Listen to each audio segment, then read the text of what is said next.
बात करेंगे उत्तर प्रदेश की राजनीति में एक बड़ी खबर की। बसपा प्रमुख मायावती ने हाल ही में लखनऊ में आयोजित एक बड़ी बैठक में 2027 के विधानसभा चुनाव की रणनीति पर चर्चा की। ये बैठक करीब 2 घंटे चली और इसमें लगभग 500 पार्टी पदाधिकारी शामिल हुए। मायावती ने इस बैठक में स्पष्ट रूप से कहा है कि बसपा प्रदेश में सत्ता की मास्टर चाबी पाने के लिए पूरी तरीके से तैयार है। उन्होंने अपने कार्यकर्ताओं पदाधिकारियों को इस बात का भरोसा दिलाया कि पार्टी आगामी चुनाव में तन मन और धन से जुटेगी। इस दौरान भतीजे और सांसद आकाश आनंद बीमार होने के कारण इस बैठक में शामिल नहीं हो सके।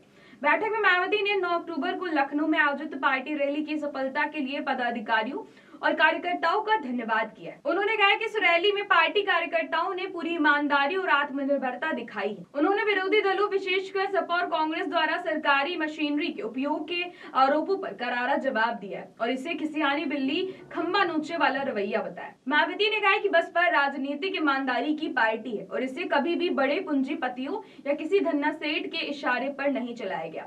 उन्होंने ये भी बताया कि लखनऊ में बसपा सरकार के दौरान बनाए गए भव्य स्थल स्मारक पार्क सपा सरकार के कार्यकाल में बर्बाद कर दिए गए। इस बात को उन्होंने उदाहरण के रूप में पेश करते हुए विरोधियों पर निशाना साधा। बैठक में 1995 के गेस्ट हाउस कांड का भी जिक्र किया गया। मायावती ने कहा कि उस घटना के बाद दलित समाज किसी भी ऐसी पार्टी पर भरोसा नहीं कर सकता जो उनकी सुरक्षा और अधिकारियों के लिए गंभीर ना हो।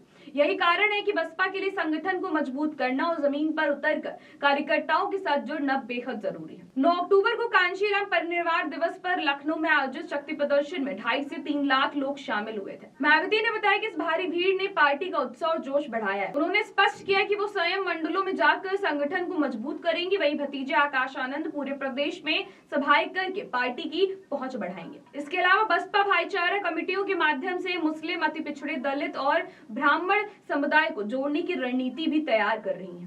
मायावती ने संगठन के गठन से जुड़े बचे कार्यों को बिना किसी देरी के पूरा करने के निर्देश दिए हैं। संक्षेप में कहें तो बसपा आगामी 2027 विधानसभा चुनाव के लिए पूरी तरीके से मैदान में उतरने को तैयार है। पार्टी प्रमुख मायावती की सक्रियता और संगठनात्मक सुधार की पहल इसे और मजबूत बनाएगी। राजनीतिक पटल पर अब बसपा की हर चाल पर नजर रखने की जरूरत है। तो ऐसी देश और दुनिया की बड़ी खबरों पर नजर रखने के लिए आप जुड़े रहिए जन एक्सप्रेस के साथ। नमस्कार।